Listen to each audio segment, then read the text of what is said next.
आज हम रिप्रोडक्शन को डिस्कस करेंगे। देखते हैं कि इस चैप्टर में से कौन कौन से एमसीक्यूज एमडीकैट पास पेपर्स में आए हैं। तो इस तरह आपको आइडिया हो जाएगा किस तरीके से एमडीकैट के पेपर में एमसीक्यूज आते हैं और साथ ये तैयारी भी हो जाएगी कि उनको किस तरह अटेम्प्ट करना है। तो ये 28 एमसीक्यूज है, इनको आप अगर अच्छी तरह कर लोगे तो इस चैप्टर में से जितने भी एमसीक्यूज है उनका थीम आपको क्लियर हो जाएगा। तो चलते हैं पहले एमसीक्यू की तरफ। डियर स्टूडेंट्स, ये एमसीक्यूज पीएमसी 2020 के पेपर में आया हुआ था। The statement is which of the following hormones of the pituitary gland regulate the menstrual cycle? FSH and estrogen, beta LH and estrogen, Charlie FSH and LH, and delta estrogen and progesterone. तो dear students, आपने अभी से याद रख लेना है कि menstrual cycle को रेगुलेट करने के लिए 4 हार्मोन्स हैं, इनके नाम याद रख लो। Number 1 luteinizing hormone, then follicle stimulating hormone, estrogen and progesterone. ये 4 हार्मोन्स हैं जो ओवरऑल मेंस्ट्रुअल साइकिल को रेगुलेट करते हैं। अब इनमें से याद रखिएगा 2 हार्मोन्स ऐसे हैं जो pituitary gland, anterior lobe of pituitary gland से सिक्रीट होते हैं, एलएच और एफएसएच। 2 हार्मोन्स ऐसे हैं जो ओवरी से सिक्रीट होते हैं, एस्ट्रोजन और प्रोजेस्टेरोन। तो वो क्वेश्चन में पूछ रहा है कि मेंस्ट्रुअल साइकिल को रेगुलेट करने वाले वो हार्मोन्स जो पिट्यूटरी ग्लैंड से सिक्रीट होते हैं। तो ये आपने देखा, these are luteinising hormone and follicle stimulating hormone. तो इस एतबार से Charlie is right option. FSH and LH are the hormones secreted from pituitary gland and regulate the menstrual cycle. तो ये अच्छे तरीके से नोट कर लीजिए। अगले एमसीक्यू की तरफ चलते हैं। ये ईटीए 2020 के पेपर में आया हुआ था। The statement is progesterone is secreted by alpha corpus luteum, beta ripening follicle, Charlie uterine epithelium and delta fertilised egg. तो याद रखिएगा डियर स्टूडेंट्स, ओवुलेशन के बाद जब एग फॉलिकल से रिलीज हो जाए तो ये जो रप्चर्ड फॉलिकल है, this turns into a yellowish glandular structure known as corpus luteum. और ये कार्पस ल्यूटियम एक हार्मोन सिक्रीट करता है, दैट इज प्रोजेस्टेरोन। तो progesterone is secreted by corpus luteum. So इस एतबार से alpha is right option. Corpus luteum वो स्ट्रक्चर है जो प्रोजेस्टेरोन रिलीज करता है। हमने अभी पिछले एमसीक्यूज में 2 हार्मोन पढ़े जो ओवरी से प्रोड्यूस होते हैं, one is estrogen and second one is progesterone. तो याद रखिएगा कि एस्ट्रोजन राइपनिंग फॉलिकल प्रोड्यूस करता है और प्रोजेस्टेरोन रप्चर्ड फॉलिकल यानी कार्पस ल्यूटियम प्रोड्यूस करता है। तो ये दोनों हार्मोन्स का फर्क भी याद रख लो। अगले एमसीक्यू की तरफ चलते हैं। ये एजेके के पेपर 2019 में आया है डियर स्टूडेंट्स।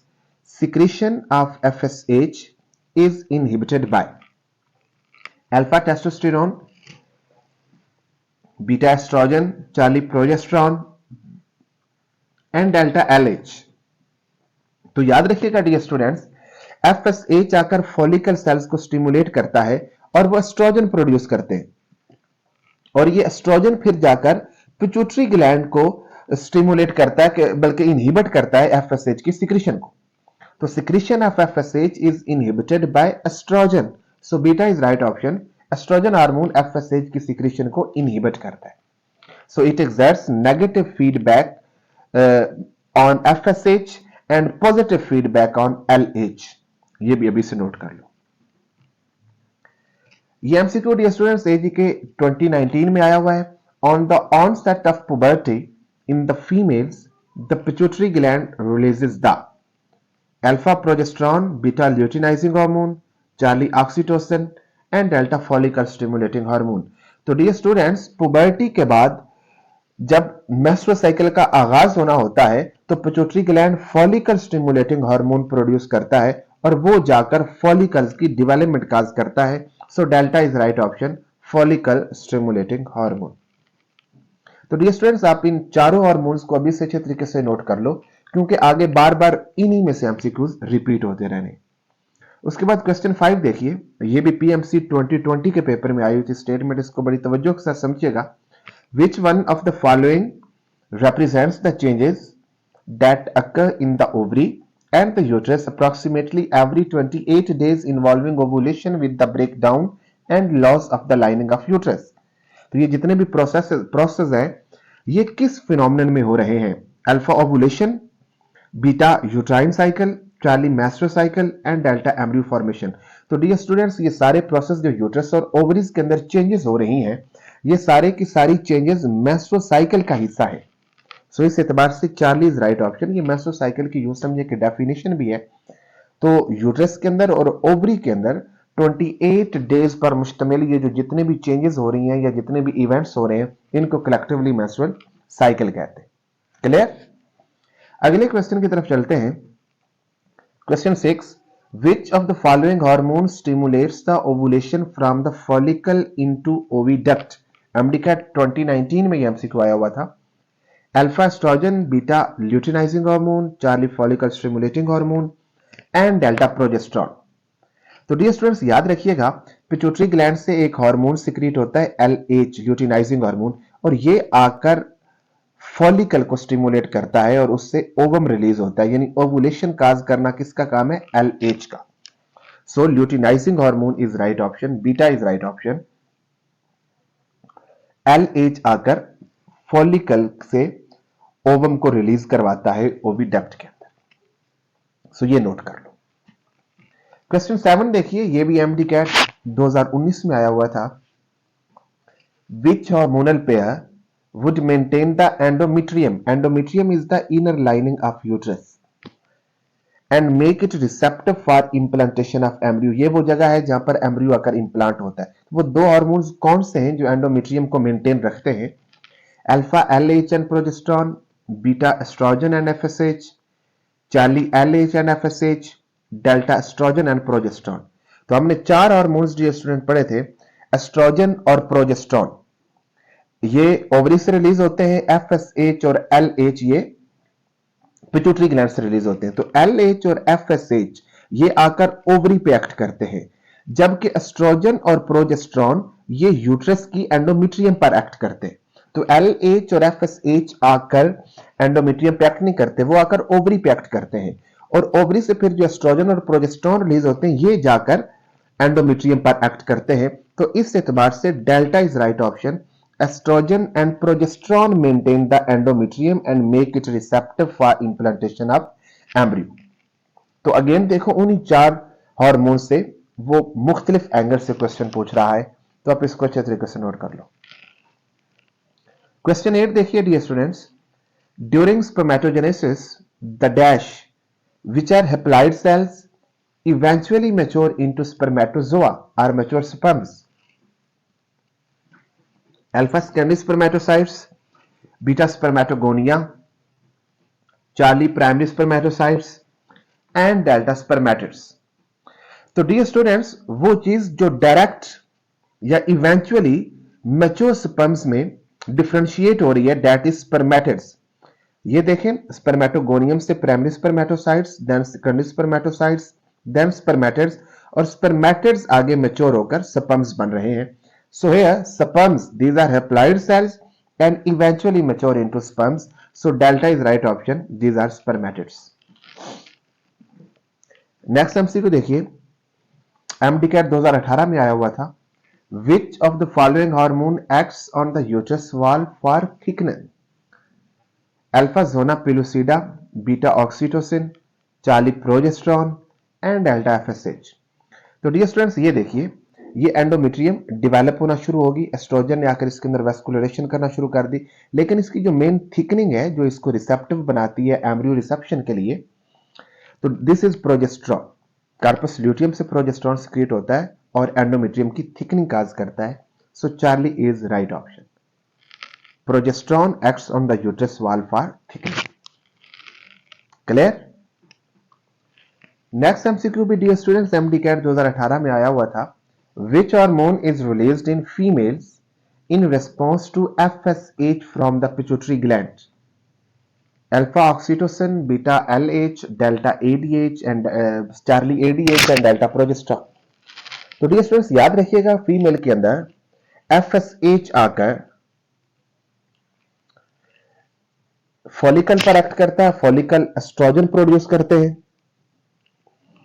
एस्ट्रोजन फिर एफएसएच की सिक्रेशन को कम करता है। जब एफएसएच की सिक्रेशन कम होती है तो उसके नतीजे में फिर एलएच प्रोड्यूस होता है। तो एलएच तब प्रोड्यूस होगा जब एफएसएच की मिकदार कम होगी और एस्ट्रोजन की मिकदार ज्यादा होगी। तो एफएसएच के रिस्पॉन्स में पिट्यूटरी ग्लैंड एलएच प्रोड्यूस करता है। So beta is right option. तो ये अपनी तरतीब याद रखनी है। Then question 11, which of the following hormone causes ovulation? Again ये हम पहले भी कर चुके हैं। तो ये हार्मोन दरअसल pituitary gland, interior lobe of pituitary gland से LH रिलीज होता है, जो आकर राइपनिंग फॉलिकल, ग्राफियन फॉलिकल या राइपन फॉलिकल पर एक्ट करता है और ओवुलेशन का सबब बनता है। तो this is LH, luteinizing hormone. Next question MDCAT 2017 में आया हुआ था, which of the following hormone suppresses ovulation. अभी हमने देखा कि कौन ओवुलेशन काज करता था, दैट वाज ल्यूटिनाइजिंग हार्मोन। अब हम देखते हैं कि इन चारों में से कौन सा हार्मोन ओवुलेशन को सप्रेस कर रहा है। देखिएगा डियर स्टूडेंट्स, प्रोजेस्टेरॉन एक ऐसा हार्मोन है जो ओवुलेशन को सप्रेस करता है, इसलिए ये बर्थ कंट्रोल पिल में भी इस्तेमाल होता है। तो ये ओवुलेशन को सप्रेस करता है। So alpha progesterone is a hormone that suppresses ovulation. अब ये कैसे ओवुलेशन को सप्रेस करता है, ये हम अगले एमसीक्यू में देखते हैं। ये भी एमडीकैट 2017 में आया हुआ था। Ovulation is suppressed bye progesterone via, यानी ओवुलेशन को प्रोजेस्टेरॉन किसके थ्रू सप्रेस कर रहा है? Alpha by inhibiting LH, inhibition of LH and stimulation of FSH, inhibition of FSH and stimulation of FSH, inhibition of both FSH and LH। तो dear students, progesterone ovulation को suppress करता है bye inhibition of LH। ये progesterone है, ये LH की inhibition काज करता है, क्योंकि ओवुलेशन काज करता है LH, तो प्रोजेस्टेरॉन LH की सिक्रेशन को इनहिबिट करता है, तो इसका मतलब है कि वो ओवुलेशन को रोक रहा है। So it suppresses the ovulation by inhibiting LH. So alpha is right option. LH को inhibit करता है, तो it means कि वो ovulation को suppress कर रहा है। Clear dear students? तो alpha is right option. Then question 14 देखिए dear students. FSH stimulates the production of estrogen hormone which has two targets, dash and dash. Alpha uterus and posterior pituitary, beta uterus and anterior pituitary, Charlie ovaries uterus, delta ovaries hypothalamus। तो dear students, FSH के नतीजे में जो oestrogen produce हो रहा है, oestrogen के कौन से दो टारगेट्स हैं? ये देखिए, एक एस्ट्रोजन का टारगेट ये है कि FSH की सिक्रेशन को इनहिबिट कर रहा है पिट्यूटरी ग्लैंड से। दूसरा एस्ट्रोजन का टारगेट ये है कि एंडोमेट्रियम के अंदर वेस्कुलराइजेशन कर रहा है। तो देखो, इसके दो टारगेट है, एक यूट्रस एंडोमेट्रियम और एक पिट्यूटरी ग्लैंड के FSH की सिक्रेशन को इनहिबिट कर रहा है। जिसके दो टारगेट हुए, one is uterus and second one is anterior pituitary. So beta is right option. ये एंटीरियर पिट्यूटरी पर भी अफेक्ट करता है और यूट्रस पर भी। क्लियर? तो ये एस्ट्रोजन के दो फंक्शंस याद रख लो। नेक्स्ट क्वेश्चन देखिए, events of menstrual are regulated by. MDCAT 2016 में आया है कि मेस्ट्रुअल के इवेंट्स को कौन रेगुलेट करता है? Ethylene, auxins, gonadotrophins, gibberellins. तो डियर स्टूडेंट्स, ये गोनेडोट्रोफिन्स हैं, LH और FSH both are termed as gonadotrophins, क्योंकि ये गोनेड्स पर जाकर एक्ट कर रहे होते हैं, तो ये एक्चुअली मेस्ट्रुअल को रेगुलेट कर रहे होते हैं। तो ये दो हार्मोन्स हैं जो ओवरीज पर जाकर एक्ट करते हैं और इनको मजमूई तौर पर गोनेडोट्रोफिन्स कहते हैं। वैसे ये दो हार्मोन है, ल्यूटिनाइजिंग हार्मोन और फॉलिकल स्टिमुलेटिंग हार्मोन्स। तो Charlie is right option. Gonadotrophins regulate the menstrual cycle. Next question देखिए, in which phase of the human female menstrual cycle endometrium prepares for the implantation of embryo? Alpha proliferative phase, beta secretory phase, Charlie menstrual phase and delta ovulation phase. तो ये चार phases menstrual cycle में याद रखिएगा dear students. सबसे पहले जब menstruation होती है, पहले 7 दिन, तो वो मेंस्ट्रुअल फेज कहलाता है। देन जब फॉलिकल डेवलप हो रहा होता है 14 डेज तक, वो प्रोलिफरेटिव फेज होता है या फॉलिकुलराइजेशन कहते हैं उसे। फिर 14th डे को ओवुलेशन होती है और उसके बाद फिर 28th डे तक सिक्रेटरी फेज चल रहा होता है। और सिक्रेटरी फेज के अंदर एंडोमेट्रियम इतनी डेवलप हो जाती है कि एम्ब्रियो आकर उसके अंदर इंप्लांट हो सकता है। ये देखिए, यहां पर मेंस्ट्रुएशन हो रही है, फिर उसके बाद ये फॉलिकुलराइजेशन, इसके अंदर एंडोमेट्रियम दोबारा डेवलप हो रही है। यहां पर 14 डेज को देखिए ओवुलेशन हो रही है, फिर उसके बाद ये सिक्रेटरी फेज चल रहा है। तो सिक्रेटरी फेज के अंदर देखो, ये एंडोमेट्रियम फुली डेवलप हो चुकी है, एम्ब्रियो आकर इंप्लांट हो जाता है। सो सिक्रेटरी फेज एंडोमेट्रियम को मुकम्मल तौर पर प्रिपेयर करता है। So beta is right option. तो ये अपनी तरतीब अच्छे से याद रख लेनी है, ठीक है।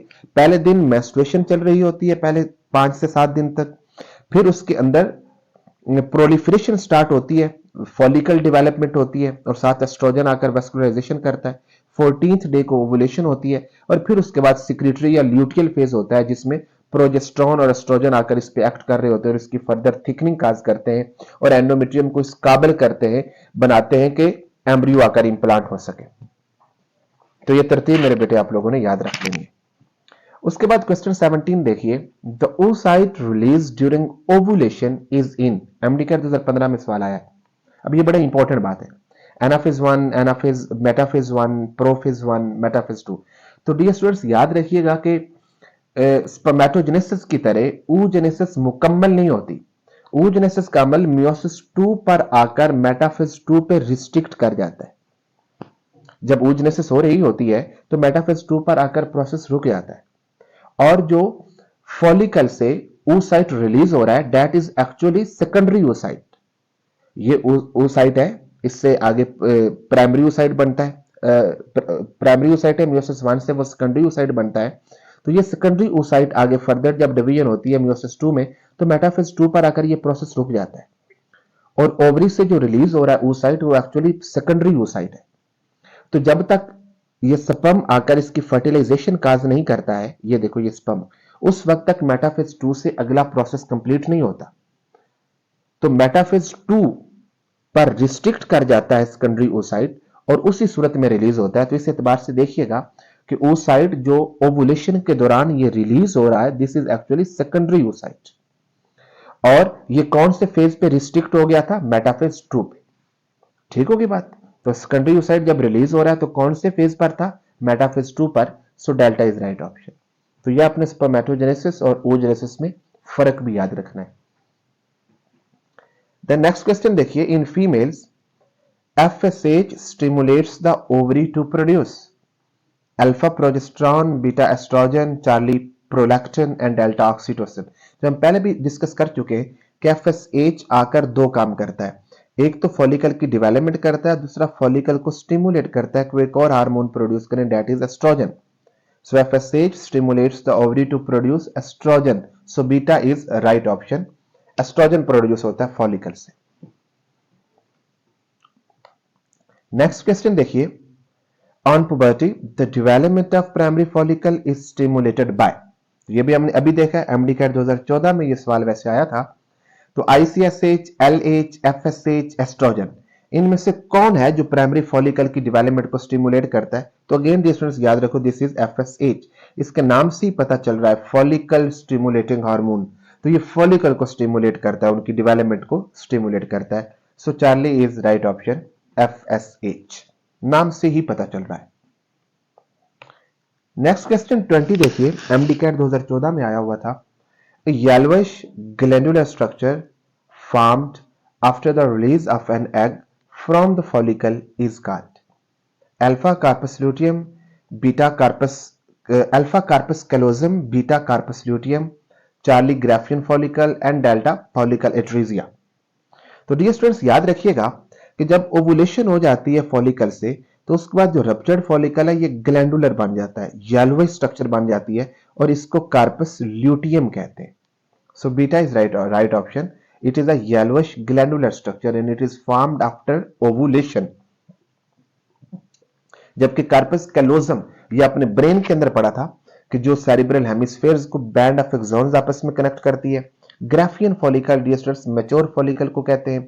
फॉलिकल एट्रीजिया जो एक फॉलिकल की डेवलपमेंट होती है बाकी फॉलिकल डिजनरेट हो जाते हैं उस प्रोसेस को फॉलिकल एट्रीजिया कहते हैं। क्लियर? नेक्स्ट क्वेश्चन देखिए, एमडीकैट 2014 में आया हुआ था। Which of the following directly develops into sperms. Again ये देखिए, primary spermatocytes, secondary spermatocytes, spermatid, spermatogonia. तो ये अगेन देखो कि ये एक्चुअली स्पर्म्स हैं जो डायरेक्टली डेवलप होकर, स्पर्मेटिड्स हैं जो डायरेक्टली डेवलप होकर स्पर्म्स बनते हैं। So Charlie is right option, spermatids. तो ये पहले भी आप कर चुके हो, अगेन देख लो कि स्पर्मेटिड्स मैच्योर होकर स्पर्म्स बनाते हैं। नेक्स्ट क्वेश्चन देखिए, ये भी एमडीकैट 2014 में आया हुआ था। Testosterone is produced by which one of the following. Male reproductive system पे आ जाए। टेस्टोस्टेरोन कौन प्रोड्यूस करता है? Alpha Sertoli cells, beta interstitial cells, Charlie germinal epithelium and delta spermatogonium. तो dear students, testosterone actually interstitial cells produce करते हैं और इनको लेडिक सेल्स भी कहते हैं। ये सेमिनिफेरस ट्यूब्यूल्स के दरमियान वाक़ई होते हैं ये इंटरस्टिशियल सेल्स, इसी मुनासिबत से इनको इंटरस्टिशियल सेल्स कहते हैं। इनका दूसरा नाम लेडिक सेल्स है। तो ICSH आकर इनको स्टिमुलेट करता है और ये टेस्टोस्टेरोन प्रोड्यूस करते हैं। सो beta is right option. Interstitial cells secretes testosterone और इंटरस्टिशियल सेल्स का दूसरा नाम क्या है? Leydig cells.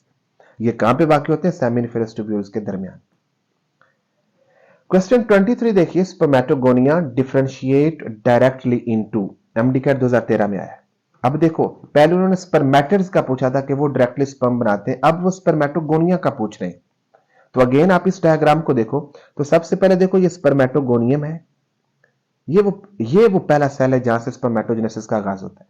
तो ये डिफरेंशिएट होकर प्राइमरी स्पर्मेटोसाइट बना। तो यहां तक अभी डिफरेंशिएशन हो रही है, माइटोटिक डिवीजन हो रही है और सारे सेल डिप्लॉइड है। तो मियोसिस का आगाज प्राइमरी स्पर्मेटोसाइट से होता है। मियोसिस 1 हुई तो सेकेंडरी स्पर्मेटोसाइट्स, मियोसिस 2 हुई तो स्पर्मेटिड्स। तो स्पर्मेटोगोनिया डिफरेंशिएट होकर जो पहला सेल बनाते हैं that is primary spermatocytes. So alpha is right option. तो प्राइमरी स्पर्मेटोसाइट्स तक माइटोटिक डिवीजन होती है और डिप्लॉइड सेल्स होते हैं। प्राइमरी स्पर्मेटोसाइट से आगे मियोटिक डिवीजन होती है और हैप्लॉइड सेल्स होते हैं। यह भी आपने याद रख लेना है।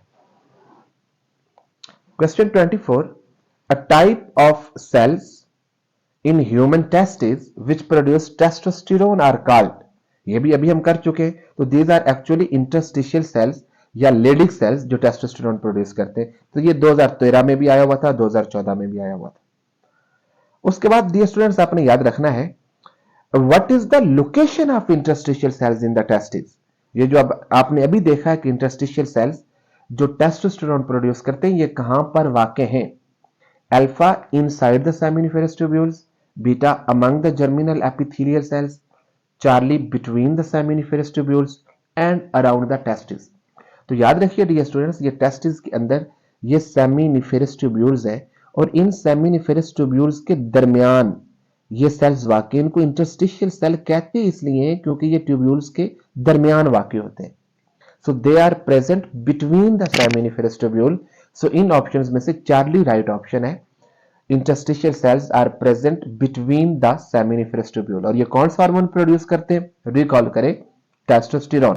और पिट्यूटरी ग्लैंड का कौन सा हार्मोन इन पर आकर एक्ट करता है? That is ICSH, interstitial cell stimulating hormone इनको आके स्टिमुलेट करता है और ये उसके नतीजे में टेस्टोस्टेरोन प्रोड्यूस करते हैं।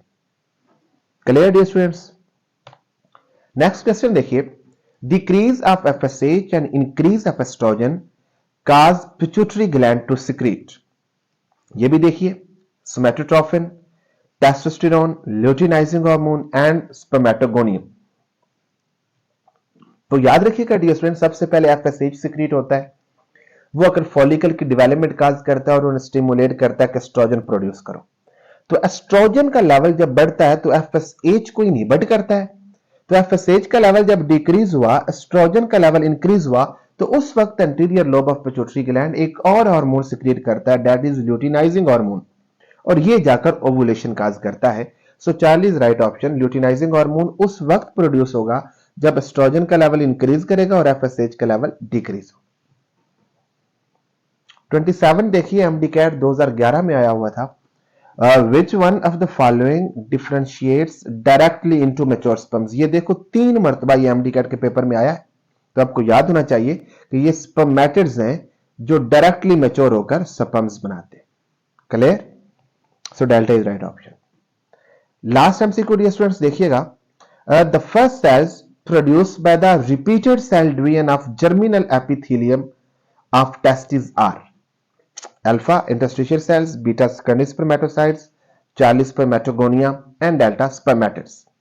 तो फर्स्ट सेल जहां से स्पर्मेटोजेनेसिस का आगाज हो रहा है, तो first cell is dear students spermatogonium. ये देखो यहां से स्टार्ट हो रहा है, स्पर्मेटोगोनिया डिफरेंशिएट होकर प्राइमरी स्पर्मेटोसाइट्स बनाएंगे। प्राइमरी स्पर्मेटोसाइट्स में मियोसिस 1 होगी तो सेकेंडरी स्पर्मेटोसाइट्स, इनके अंदर मियोसिस 2 होगी तो स्पर्मेटिड्स, फिर स्पर्मेटिड्स मैच्योर होंगे तो sperms. Clear, dear students? So the first cells produced by repeated cell divisions are spermatogonium. तो ये स्पर्मेटोगोनियम भी अच्छे तरीके से याद रख लो। तो डियर स्टूडेंट्स ये 28 एमसीक्यूज थे जो आपने अच्छे तरीके से याद रखने हैं। इसके नतीजे में बाकी भी इस चैप्टर में से जो जो भी एमसीक्यूज आएंगे वो इन्हीं से निकल के आएंगे।